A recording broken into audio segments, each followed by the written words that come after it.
오늘 우리가 함께 보실 하나님의 말씀은 로마서 10장 8절에서 13절까지의 말씀입니다. 신약 성경 253페이지 전으로 있습니다. 로마서 10장 8절에서 13절까지의 말씀을 저와 여러분이 한 목소리로 합독하시겠습니다. 그러면 무엇을 말하느냐? 말씀이 내게 가까워 내 입에 있으며 내 마음에 있다 하였으니 곧 우리가 전파하는 믿음의 말씀이라. 내가 만일 내 입으로 예수를 주로 시인하며 또 하나님께서 그를 죽은 자 가운데서 살리신 것을 내 마음에 믿으면 구원을 받으리라. 사람이 마음으로 믿어 의에 이르고 입으로 시인하여 구원에 이르느니라. 성경에 이르되 누구든지 그를 믿는 자는 부끄러움을 당하지 아니하리라 하니 유대인이나 헬라인이나 차별이 없습니다. 한 분이신 주께서 모든 사람의 주가 되사 그를 부르는 모든 사람에게 부유하시도다. 누구든지 주의 이름을 부르는 자는 구원을 받으리라. 아멘. 곁에 있는 성도들과 인사 나누시겠습니다. 사랑하고 축복합니다. 함께 읽은 오늘 본문의 말씀을 가지고 구원을 주시는 이름이라는 제목으로 말씀 나누도록 하겠습니다. 오늘은 사순절 첫 번째 주일입니다. 이 사순이라는 말의 뜻이 무엇일까요? 40이라는 뜻입니다. 순이 열을 뜻하는 말이잖아요. 사순은 40일의 신앙 여정, 예수님께서 십자가에 달리신 성금요일과 부활하신 날을 회개와 경건한 삶으로, 기도로 준비하는 기간으로 이 40일을 교회가 삼아오고 있습니다. 사실은 이렇게 사순절을 정해서 지키지만 1년 365일이 그래야 하지 않겠습니까? 다시 오실 예수님을 준비하며 우리가 그런 삶을 살아야 되겠지만 특별히 이런 절기들을 통해서라도 예수님의 십자가 사랑을 더욱 집중적으로 묵상하고 바라보는 것입니다. 그 너머로 열어주신 부활의 소망과 하나님 나라의 영광을 더욱 우리가 힘써 간절히 소망하는 40일의 여정을 보내보는 것입니다. 초대교회, 초기 교회는 이 40일의 기간을 새신자들을 세례를 준비하는 기회로 삼았습니다. 그래서 새가족들이 교회에 오게 됐을 때 이 사순절 기간에 하나님 말씀을 가르치고 양육하면서 세례를 준비하는 기회로 삼았었어요. 왜냐하면 이 사순절 기간이 죄에 대하여 죽고 주와 더불어서 거듭난 부활의 의미를 나에게 적용하고 받아들이기에 너무나 좋은 기회이기 때문입니다. 세례식을 언제 했을까요? 세례식을 초기 교회에서는 부활절 새벽에 했다고 합니다. 부활절 새벽에 예수님께서 다시 살아나신 그날을 그 새벽에 새가족들이 세례를 받으면서 주님과 함께 부활하는 소망이 이런 것이다 하는 것을 피부로 경험할 수 있는 기회를 줬다는 것이죠. 우리도 다시 새 마음으로 이 사순절을 맞이하며 예수님과 함께 죄에 대하여 죽고 부활의 영광과 소망을 누리는 기쁨과 감사가 늘 함께 하시기를 예수님의 이름으로 소망하고 축복합니다. 그런 사순절을 보내보셨으면 좋겠어요. 그래서 이 사순절에는 새벽 예배도 좀 나오세요. 표정이 안 좋아지셨어요. 새벽 예배도 좀 나오시고 금요 예배도 나오고 말씀도 묵상하고 기도하면서 이렇게 사순절을 보내봤으면 좋겠습니다. 오늘 본문은 사도 바울이 그의 동족이자 형제인 유대인들을 향하여 애타는 마음으로 전하는 복음 증거의 내용을 담은 말씀입니다. 바울이 왜 유대인 자기 동족들을 향해서 이처럼 마음이 절절했을까요? 사실 바울 자신이 누구보다 그들의 마음과 상황을 잘 알기 때문일 것입니다. 바울은 지난날 자신이 하나님을 위하는 것이다 라고 생각하며 교회를 없애고 핍박하는 것이 하나님을 위하는 일이라고 착각했었습니다. 사도행전 9장 1절에서 2절까지의 말씀을 우리 같이 한 목소리로 읽어보도록 하겠습니다. 같이 읽습니다. 시작. 사울이 주의 제자들에 대하여 여전히 위협과 살기가 등등하여 대제사장에게 가서 다메섹 여러 회당에 가져갈 공문을 청하니 이는 만일 그 도를 따르는 사람을 만나면 남녀를 막론하고 결박하여 예루살렘으로 잡아오려 함이라. 아멘. 열심히 특심했던 사람이 바울이었습니다. 교회를 핍박하기 위해서 대제사장을 찾아가서 공문을 요청했고 다메섹이라는 먼 거리에 있는 회당들에게 보내는 서신을 받아서 이렇게 혈기등등해서 갔던 사람이 바울이었어요. 그냥 가기만 하겠다 그런 게 아니라 가서 그 믿는 자들이 있다면 끌어서 내가 예루살렘으로 데리고 오겠다라고 할 정도로 열심히 충만했던 사람이었습니다. 여러분, 사도 바울이 왜 이렇게 복음에 대해서 적대적이었을까요? 그는 예수 그리스도의 복음이 유대인들이 굳게 믿고 있었던 구원을 혼란케 한다라고 생각했기 때문입니다. 지키고 사랑해야 할 율법인데 이 기독교인들이 나타나서 이 율법을 흔들고 지키지 않아도 된다라고 혼란을 준다는 것이에요. 하지만 교회를 없애러 가던 그 길에서 사도 바울이 누구를 만났습니까? 다메섹 그 길에서 부활하신 예수 그리스도를 만나게 됩니다. 그리고 사도 바울이 무엇을 깨닫습니까? 내가 틀렸구나, 내가 말씀을 잘못 알고 있었구나 하는 것을 깨닫게 돼요. 이후로 예수님은 오히려 바울을 어떻게 사용하십니까? 복음의 증거자로 사용하세요. 참 아이러니하죠. 그렇게 핍박자였는데 하나님은 그를 예수 그리스도의 증거자로 세우십니다. 특별히 이방인들까지도 포함하여 복음을 전하도록 택함받은 그릇이 되게 하셨어요. 이를 유대인인 바울이 맡게 되었을 때 지난날 자신의 교만했던 모습, 율법에 대해서 내가 정통했다고 생각했던 모습, 내가 율법을 다 지켰다고 생각했던 그 모습이 얼마나 애통하고 마음이 아팠겠습니까? 또한 자신과 같은 편견에 교만에 사로잡혀 있는 동족들, 유대인들을 바라보는 마음도 절절했을 것입니다. 저게 아닌데, 저기에 붙들려 있으면 안 되는데 하는 애타는 마음이 있었을 거예요. 이에 구약이자 율법에 정통했던 바울은 이를 복음의 빛, 예수 그리스도의 빛 아래에서 다시 바라봅니다. 그리고 그들이 믿음으로 받아들여야 할 예수 그리스도를 증거하게 돼요. 그 내용이 로마서에 담겨 있습니다. 오늘 본문에서 바울은 예수 그리스도가 어떻게 구원을 주시는 이름이 된다라고 소개합니까? 첫 번째로 예수님의 이름은 찾아와서 구원하시는 능력이 되신다 하는 것을 소개하고 증거합니다. 사람들이 예수를 믿기 거부하는 경우들이 많이 있죠. 여러 가지 이유들이 있을 수 있지만 그 중에 하나는 이 믿음으로 구원을 받는다라는 기독교의 교리가 그들에게 맞지 않기 때문인 것을 볼 때가 많습니다. 안 믿어진다는 거예요. 어떻게 믿음으로만 구원을 받을 수가 있냐? 그래도 사람이 뭔가 해야지. 어떻게 믿음으로만 구원을 받을 수 있냐? 그런 구원이 세상에 어딨냐? 그러고 안 믿는 것입니다. 사람의 행위와 노력으로 이루는 구원에 비해 예수를 믿어 구원을 받는다는 이 교리가 확실해 보이지 않는다는 것입니다. 교만함이죠. 사람이 무언가 노력을 해서 아는 지식도 있고 신비한 경험도 하고 선한 수고들을 쌓아서 구원을 받아야지 어떻게 아무런 일도 하지 않고 구원을 받을 수 있느냐 하는 것입니다. 액면으로만 들으면 겸손해 보입니다. 구원에 대한 열정도 있는 것 같습니다. 내가 구원을 위해서 뭔가 하고 싶다는 열정이 그에게 있는 것 같아요. 하지만 그 실상은 무엇입니까? 교만입니다. 또한 자기가 죄인이라는 주제를 모르는 어리석음이고 무지함입니다. 왜냐하면 사람에게는 율법을 행할 능력이 있습니까? 없습니까? 없다는 것이에요. 없습니다. 그럼에도 불구하고 왜 예수님을 믿음으로 받는 구원에 대해서 사람들이 이처럼 비판적이고 회의적일까요? 눈에 드러내서 자랑할 수가 없기 때문이에요. 예수를 믿는다는 것은 자랑할 수 있는 근거가 보이지 않는 것입니다. 오히려 내 행실로 드러내서 자랑할 수 있는 율법이 든든해 보이고 남들보다 내가 좀 더 나은 존재다 하는 것을 내세울 수 있을 만한 근거가 돼 보인다는 것이에요. 그러니 예수를 믿음으로 받는 구원은 불확실해 보이고 모호해 보이고 약해 보이고 근거가 부족해 보이는 것입니다. 그런 생각으로 율법을 바라보면 어떻습니까? 그 법들을 지키는 행동들로 나의 구원을 확실하게 내세우고 자랑할 수 있는 증거들이 될 것만 같습니다. 왜냐하면 사람이 율법에 기록된 일들을 했는지 안 했는지 겉으로 다 분명하게 드러나 보이지 않습니까? 예를 들면 주일에 교회 왔는지 안 왔는지 겉으로 딱 보입니다. 새벽 예배 하는지 안 하는지 딱 보여요.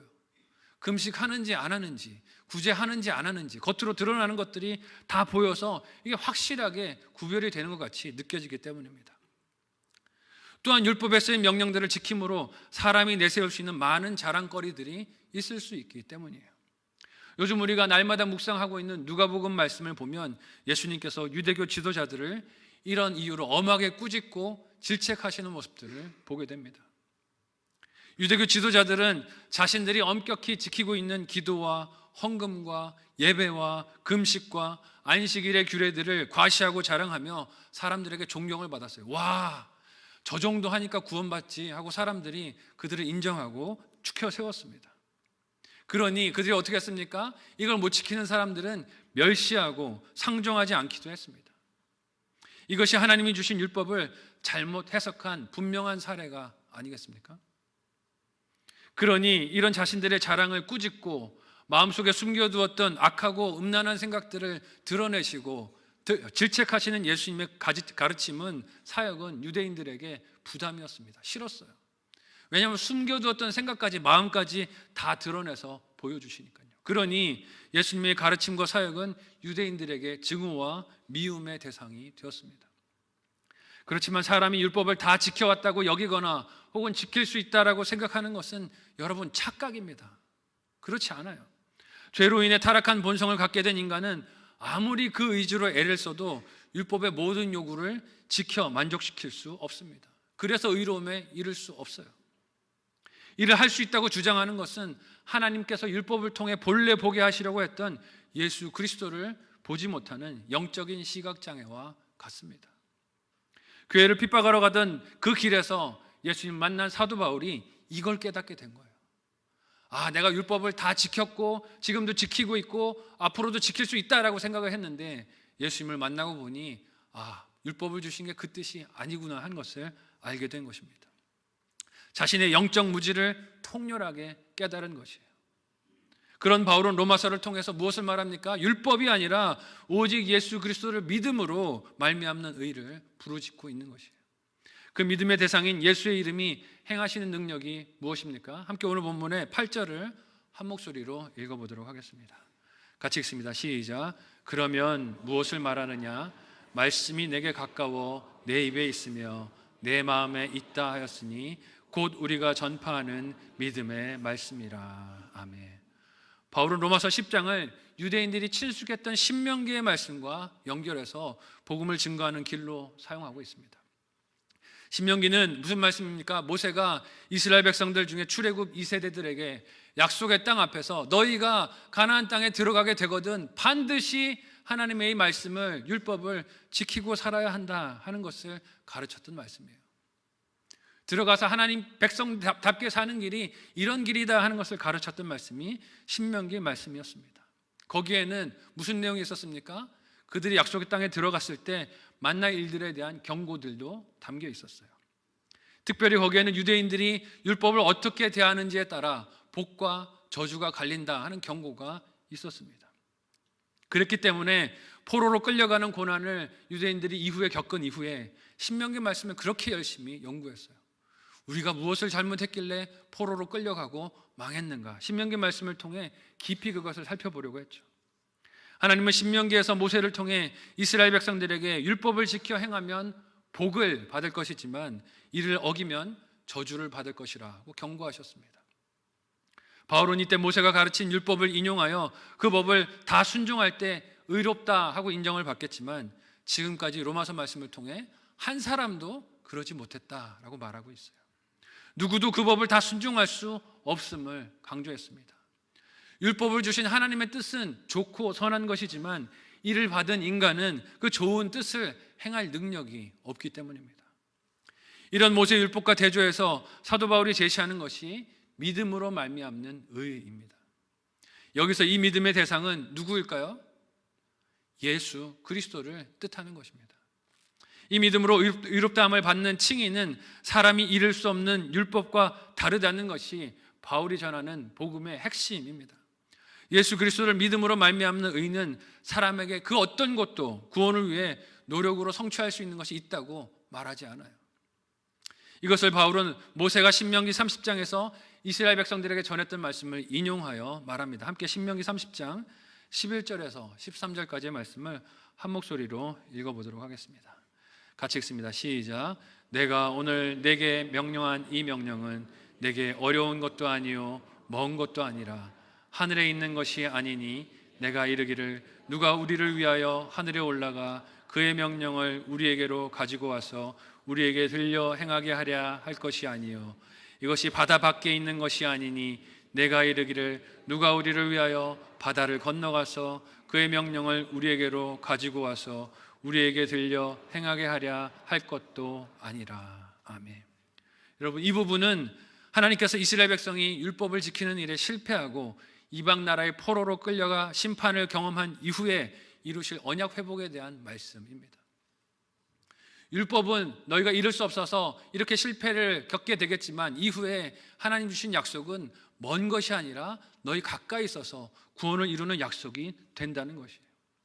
바울은 이 하나님의 약속, 즉 자기 백성에게 어려운 것도 아니고 먼 것도 아니고 자신들이 이룰 수 없는 먼 곳으로 가서 가지고 와야 하는 것도 아닌 이 복음이 예수 그리스도가 되심을 말하고 있는 것이에요.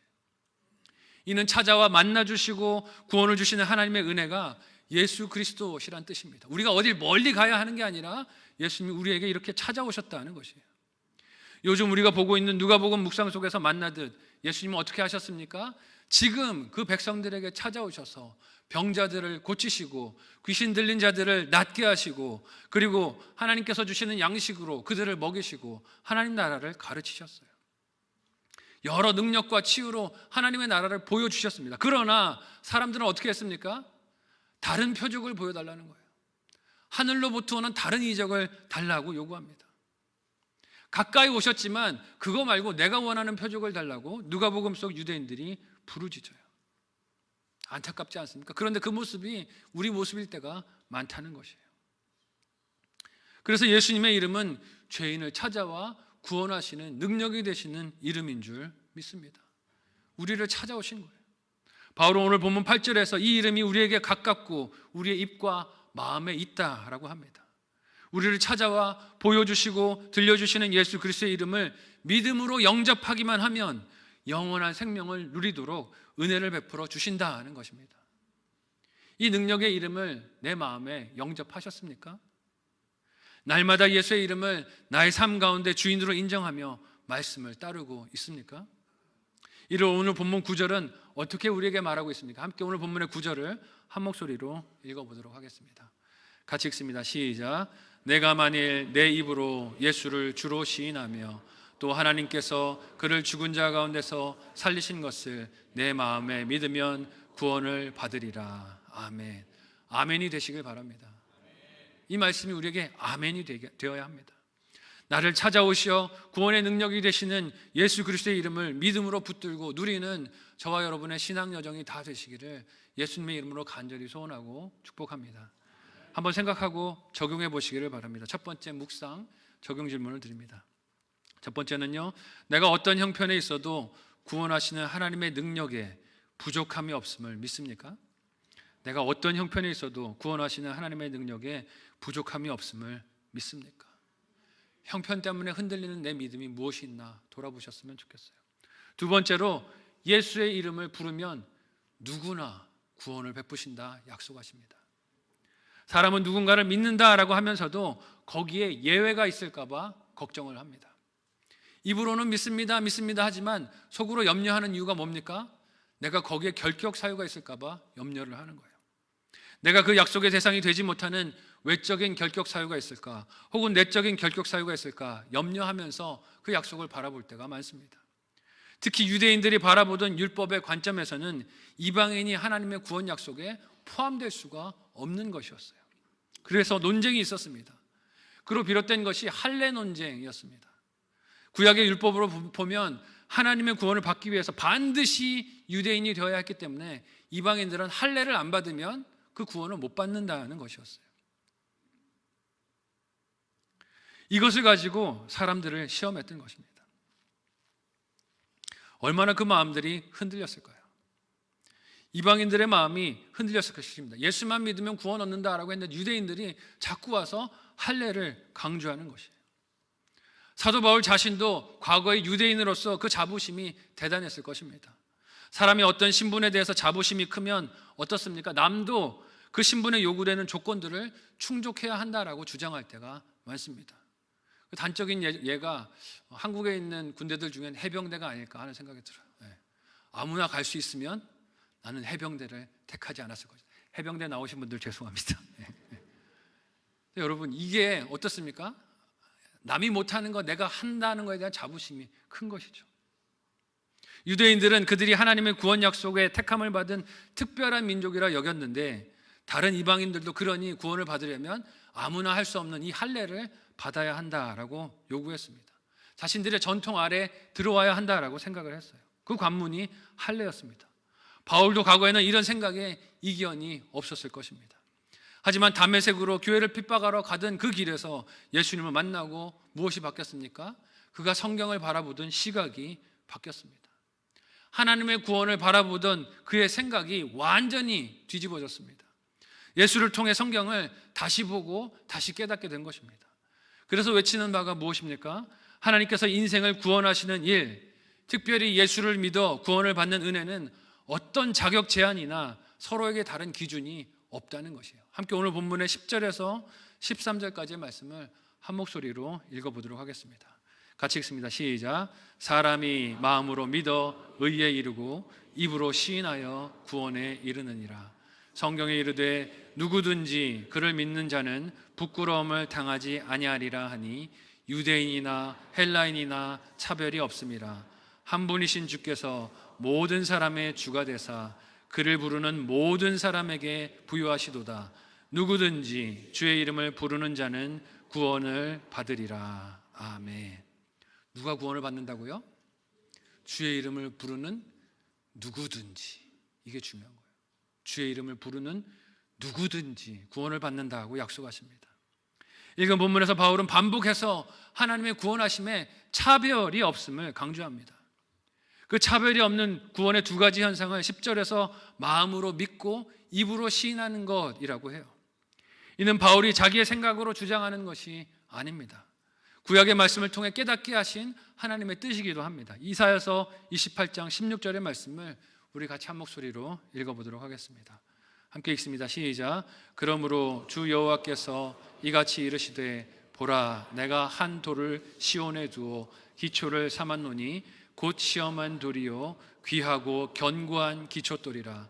그것을 믿는 이는 다급하게 되지 아니하리로다. 아멘. 하나님은 선지자 이사야를 통해서 그 이스라엘 백성들이 포로로 끌려간 이후에 다시 회복하게 하실 하나님의 나라를 약속의 말씀으로 들려주셨습니다. 그런데 그 나라가 세워지는 기초가 될 한 돌을 말씀하셨는데 그 돌이 뭐라고 말씀하셨어요? 믿음의 대상이다 라고 말씀하셨어요. 바울은 이 말씀이 예수 그리스도에 대한 약속인 것을 예수님을 만나고 본 것입니다. 아, 이사야가 얘기했던 이 한 돌이 예수님을 지칭한 것이구나 한 것을 깨닫게 된 거죠. 이사야서는 그를 믿는 이가 다급하게 되지 않을 것이라 했는데 바울은 이것을 로마서에서 인용하면서 뭐라고 말합니까? 그 이름을 믿는 자가 부끄러움을 당하지 않을 것이다로 해석을 합니다. 예수께 믿음의 뿌리를 두고 있는 인생은 어떠한 고난과 시련을 당하더라도 하나님께서 그를 흔들림 없이 붙들어 주신다는 약속인 줄로 믿습니다. 부끄럽지 않다는 것이에요. 그런데 바울은 이 믿음이 어떻게 나타난다라고 합니까? 입으로 시인해서 부르는 고백이 있어야 한다라고 해요. 이 또한 바울의 생각이 아니라 성경 요엘서의 인용이기도 합니다. 요엘서 2장 32절의 말씀을 같이 한 목소리로 읽어보겠습니다. 함께 읽습니다. 시작. 누구든지 여호와의 이름을 부르는 자는 구원을 얻으리니 이는 나 여호와의 말대로 시온 산과 예루살렘에서 피할 자가 있을 것이며 남은 자 중에 나 여호와의 부름을 받을 자가 있을 것임이니라. 아멘. 읽은 본문에서 요엘 선지자는 여호와의 이름을 부르는 자가 구원을 얻는다라고 했습니다. 근데 여호와의 이름을 부르는 사람의 본문 속 특징이 무엇입니까? 하나님의 부름을 받은 사람이 그 이름을 부를 수 있다고 하세요. 즉 택함을 입은 자가 그 이름을 부를 수 있다는 뜻입니다. 그러니 여러분 내 입으로 예수를 주와 그리스도로 고백하는 것은 사람의 힘으로 되는 것이 아닌 줄 믿으시기를 바랍니다. 내 힘으로 되는 게 아니에요. 그를 택하여 자녀로 부르신 하나님의 은혜로 되는 것을 믿으시기 바랍니다. 하나님의 은혜로 되는 것이에요. 우리가 누군가의 이름을 부른다는 것이 어떤 뜻을 담고 있습니까? 그가 나를 돕고 건질 능력이 있다고 믿을 때 그를 부르지 않습니까? 마치 자녀들이 어려운 일을 만나거나 두려운 문제 앞에 서거나 무서운 꿈을 꿨을 때 엄마, 아빠를 부르짖는 것과 같습니다. 큰 소리로 부모의 이름을 부르며 도와달라고 외치듯이 도울 것이라 믿는 대상을 향해 우리가 도와달라 이름을 부르며 외치게 되는 것이에요. 그렇게 예수의 이름을 부를 때 말씀을 통해 우리에게 주시는 약속이 무엇입니까? 누구든지 구원을 얻는다고 하십니다. 누구든지 차별이 없이 구원을 얻는다고 하세요. 특히 바울 당시에 예수를 주라고 부르는 일은 여러분 종교적인 의미만 있는 것이 아니라 정치적인 의미가 큰 일이었습니다. 왜냐하면 당시 세상은 모든 사람들이 로마의 황제를 주라고 부르고 있었기 때문이에요. 그런데 그 세상에서 예수를 주라고 부르는 것은 어떤 뜻을 가지고 있습니까? 정치적으로는 이런 의미가 해석이 됐을 거예요. 주가 다른 곳에 있구나. 사회 체제를 흔드는 반국가 세력이구나. 뭐 이렇게 생각하지 않았을까요? 반역으로 여겨졌습니다. 왜냐하면 세상에 주라고 불리는 존재는 둘이 있을 수가 없기 때문이에요. 그러므로 예수를 주라고 부르는 것은 목숨을 거는 것이었고 세상에서 온갖 수치와 부끄러움을 당할 그 위험에 노출되는 선택이었습니다. 하지만 바울은 인용했던 이사야서의 말씀과 같이 오히려 뭐라고 말합니까? 그게 부끄러움을 당하는 게 아니라고 해요. 이는 하나님 앞에서 정결한 예수 그리스도의 신부로 서게 될 미래에 대한 약속의 말씀일 것입니다. 또한 예수를 주로 고백하여 세상에서 받는 부끄러움과 수치는 진짜 부끄러움과 수치가 아니라는 뜻도 될 것이에요.